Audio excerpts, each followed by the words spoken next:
행복과 기쁨이 가득한 배짱이의 서재, 책 읽는 배짱이입니다. 오늘 함께 읽을 책은 이영현 지음, 천사들이 들려주는 이야기 세 번째 시리즈, 나는 왜 호오포노포노가 안 되는 걸까? 본문 중 일부입니다. 감정과 싸우고 있는 이들에게 많은 분이 감정적 문제로 힘들어 하십니다. 불안함, 두려움, 분노, 억울함. 우리는 한결같이 애쓰고 노력합니다. 이것들을 없애고 또 없애기 위해서 말입니다. 그런데 온갖 방법으로 노력을 해봐도 그러한 감정들이 쉽게 없어지던가요? 세월과 함께 더 악착같이 나에게 붙어 있습니다. 마치 자신을 버리려는 엄마의 옷자락을 버려지지 않기 위해 발버둥 치면서 붙들고 늘어지는 아이처럼 그런 감정들은 더욱 거세게 그리고 더욱 끈질기게 나를 붙듭니다. 왜일까요? 왜 그들은 쉽게 나에게서 떨어지지 않고 나를 늘 괴롭히는 걸까요? 나를 힘들게 하는 감정들이 원하는 것이 무엇인지를 먼저 알아야 합니다. 내 의식적인 마음의 본능을 들여다보면 그 답을 쉽게 찾을 수 있습니다. 누군가가 나를 싫어하고 멀리하려고 한다면 우리 마음은 어떨까요? 그 누군가가 나에게는 너무나 소중한 존재인데 그 소중한 누군가가 나를 미워하고 밀어내려고 한다면 우리 마음은 어떨까요? 누군가가 나를 쉽게 생각하고 쓸모없다며 버리려고 한다면 우리 마음은 어떨까요?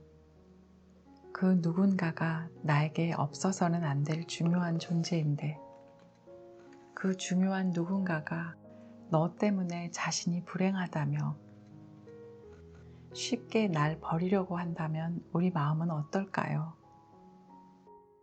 버려질 것 같은 느낌이 드는 아이들은 미친 듯이 힘주며 엄마를 붙잡습니다. 엄마가 자신을 사랑한다고 믿는 아이들은 엄마를 힘주며 붙잡지 않습니다. 세상 모든 만물은 에너지체입니다. 그리고 모든 에너지는 같은 본능을 지니고 있습니다.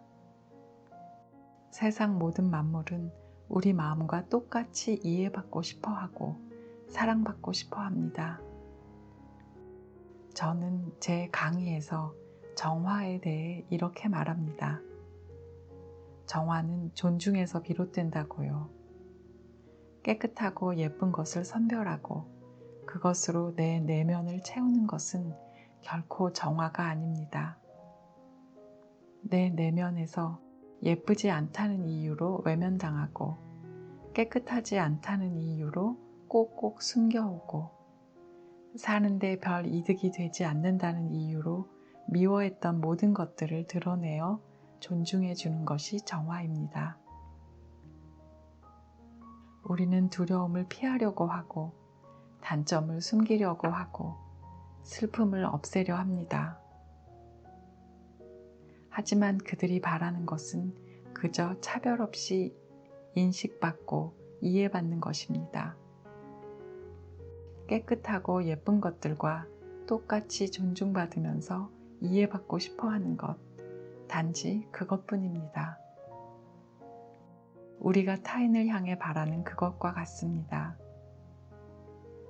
불안함, 두려움은 자연스러운 감정입니다. 우리가 그들을 끊임없이 밀어내고 없애려고 하면서 그 갈등이 더 깊어졌을 뿐입니다.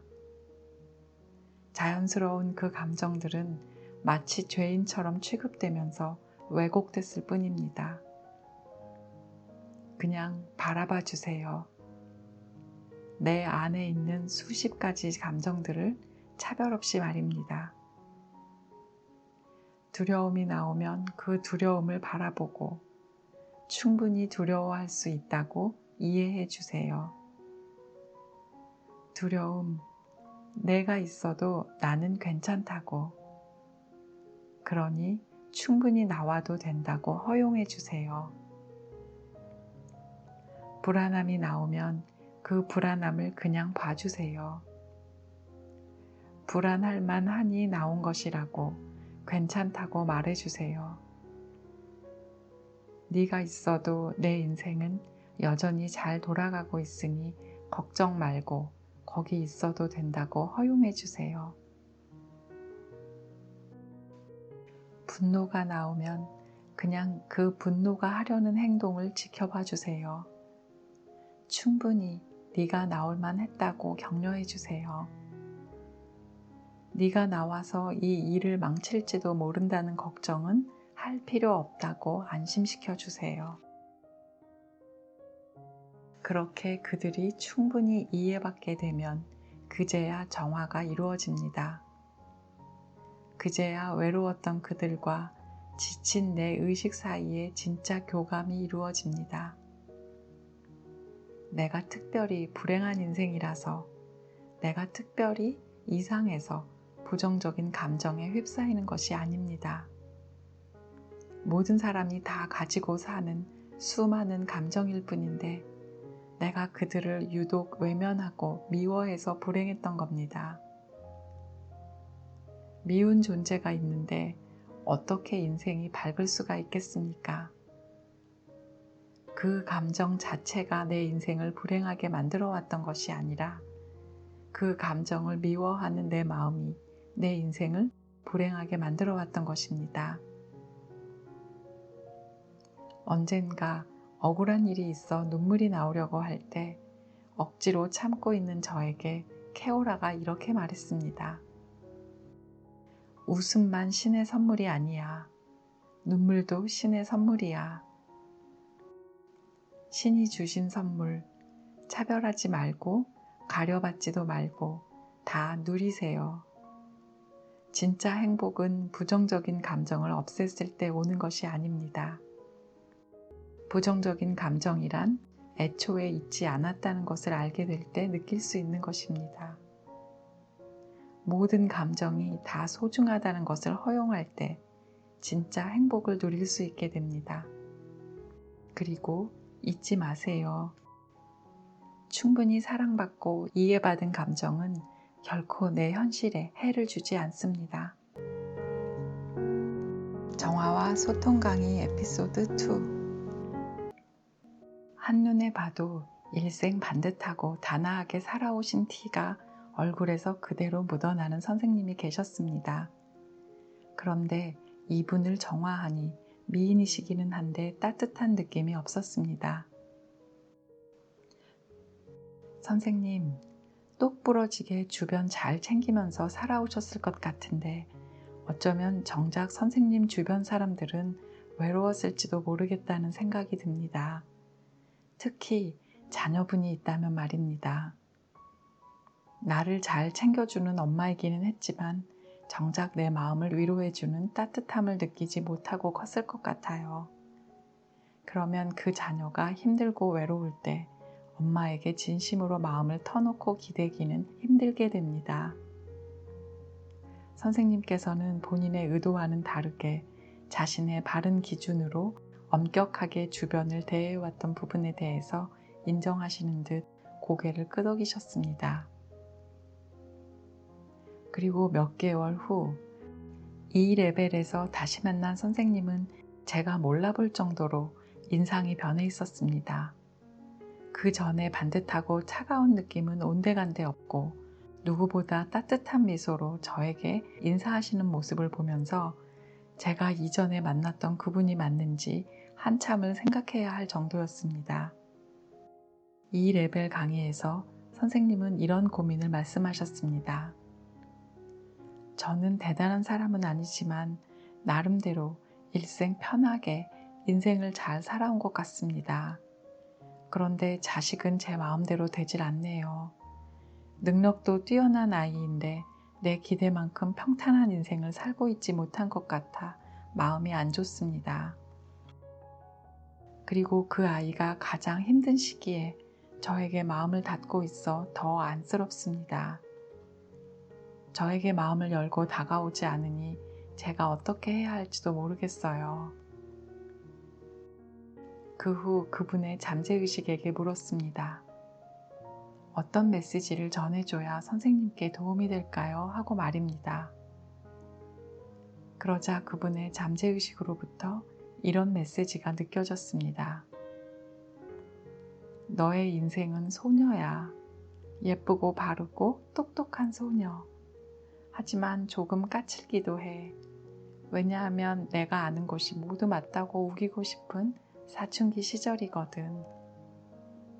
그렇지만 너의 아이는 사춘기, 학창시절을 훌쩍 지나고 영혼의 인생에서 가장 열정적이고 치열한 물질 세상의 30대 같은 사회생활을 하고 있어. 많은 경험을 통해 큰 성장을 해나가는 시기지. 그 아이에게 조언하고 바로잡으려고 하지 마. 네 아들의 영혼이 나보다 훨씬 성숙하고 많은 경험을 했으니까 말이야. 이 느낌을 선생님께 전달해 드리니 놀라는 모습이었습니다. 결국 선생님이 아들에게 해야 하는 위로는 가르침도 잔소리도 아니었습니다. 지금 그의 삶이 얼마나 열정적으로 돌아가고 있는지를 격려하고 응원하는 것이었습니다. 그리고 내 자식이지만, 그리고 나보다 나이가 훨씬 어리지만 나보다 더 성숙할 수 있다는 것에 대해 존중해 주는 것이었습니다. 조용하고 야무진 인상의 선생님이 계셨습니다. 이분은 저에게 이런 고민을 말씀하셨습니다. 선생님, 첫째 아이만 보면 저도 모르게 자꾸 화를 내게 돼요. 이상하게 유독 그 아이한테만 엄격해지게 됩니다. 그 아이가 딱히 잘못하거나 미운 짓을 하는 것도 아닌데 말이에요. 왜 그럴까요? 제가 정화하면서 그분의 잠재의식에게 그 이유를 말해달라고 요청했을 때 이런 메시지를 저에게 보내줬습니다. 이 사람은 지금 자기 자신에게 화를 내는 거예요. 그 아이에게 화를 내는 것이 아닙니다. 그 아이를 통해서 자신의 모습을 보고 있는 거랍니다. 그 아이를 보면서 자신을 미워하고 있어요. 이 메시지를 듣고 그대로 전해드렸더니 부정할 수가 없다고 말씀하셨습니다. 자신과 닮은 부분이 틀림없이 많다고도 하셨습니다. 그리고 그분의 잠재의식이 더 말하고자 하는 나머지 메시지를 전달해 드렸습니다. 나는 너에게 칭찬만 하고 싶어. 너의 그 많은 생각까지도 나는 흐뭇하게 바라보고 있어. 너는 정말 잘하고 있으니 그걸 스스로 알아줬으면 해. 야무지고 소신있게 앙담은 입술과는 달리 자신감을 잃어버린 듯한 눈빛이 사실 마음에 걸렸던 선생님이었습니다. 그분의 잠재의식의 메시지처럼 먼저 본인의 수많은 장점을 제대로 보고 칭찬하게 된다면 아마 그 아이에게도 늘 따뜻한 칭찬만 하게 될 것입니다. 앳돼 보이는 외모에 당연히 아가씨려니 하고 있었는데 알고 보니 결혼도 하고 어린 딸도 있다고 해서 놀랐던 선생님이 계셨는데 이런 질문을 하셨습니다. 선생님, 제 딸이 어린데도 세상에 대한 두려움이 많아요. 특히 죽음에 대해서요. 아빠가 조금만 아파도 저러다가 아빠 죽으면 어떻게 합니다. 제가 딸에게 어떻게 해야 할까요? 선생님을 그대로 따라하고 있네요. 선생님과 똑같아요. 그분은 제 말에 깜짝 놀랐습니다. 어떻게 아셨어요? 그분의 앳된 얼굴에는 이미 말하지 않아도 불안감이 가득했습니다. 그리고 그 이유 없는 불안감, 두려움은 마치 유전처럼 딸에게 그대로 전달됐습니다.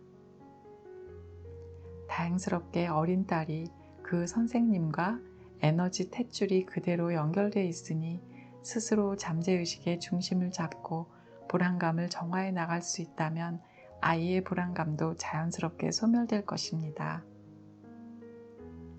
저는 정화를 하면서 그분의 잠재의식에게 요청했습니다. 그분의 불안함에 대해 어떤 조언을 해줄 수 있냐고요. 그러자 이런 메시지가 전해져 왔습니다. 너의 두려움은 결코 현실이 되지 않아. 두려움은 그저 두려움일 뿐. 네 세상도 아니고 네 현실도 아니야. 누구에게나 내면의 두려움과 불안함은 있습니다.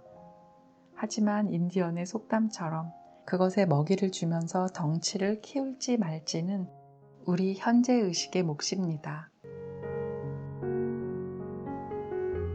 강의 내내 특별한 질문 없이 조용히 집중해서 듣고만 계시던 선생님 한 분이 강의가 끝나자 저에게 오셔서 이렇게 물으셨습니다. 선생님, 저에게 초등학교 다니는 아들이 있습니다. 아들이 잠재의식의 개념에 대해서 알았으면 하는데 제가 어떻게 설명을 잘 하면 될까요? 그러자 그 아들의 잠재의식의 느낌이 갑자기 강하게 전해져 왔습니다. 다른 거 다 필요 없어요. 엄마가 짜증만 내지 않았으면 좋겠어요. 나는 엄마가 늘 편안했으면 좋겠어요.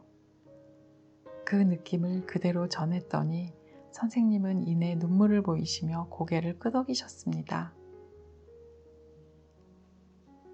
잘 압니다. 엄마의 자리가 얼마나 고된지 말입니다. 마음은 전혀 그렇지 않은데 나도 모르게 일상에 지친 스트레스를 아이에게 풀어버리곤 이내 돌아서서 후회로 더 마음 아파하며 또 한 번 마음이 지치죠. 저도 엄마의 자리에 있는 사람이라서 잘 압니다. 그래서 엄마가 더 행복하고 즐거워야 합니다. 그래야 아이들은 진정으로 편할 수 있으니까 말입니다. 세상의 모든 엄마가 아이들보다 먼저 더 행복하고 즐거웠으면 좋겠습니다. 이상 책 읽는 배짱이었습니다. 들어주셔서 감사합니다.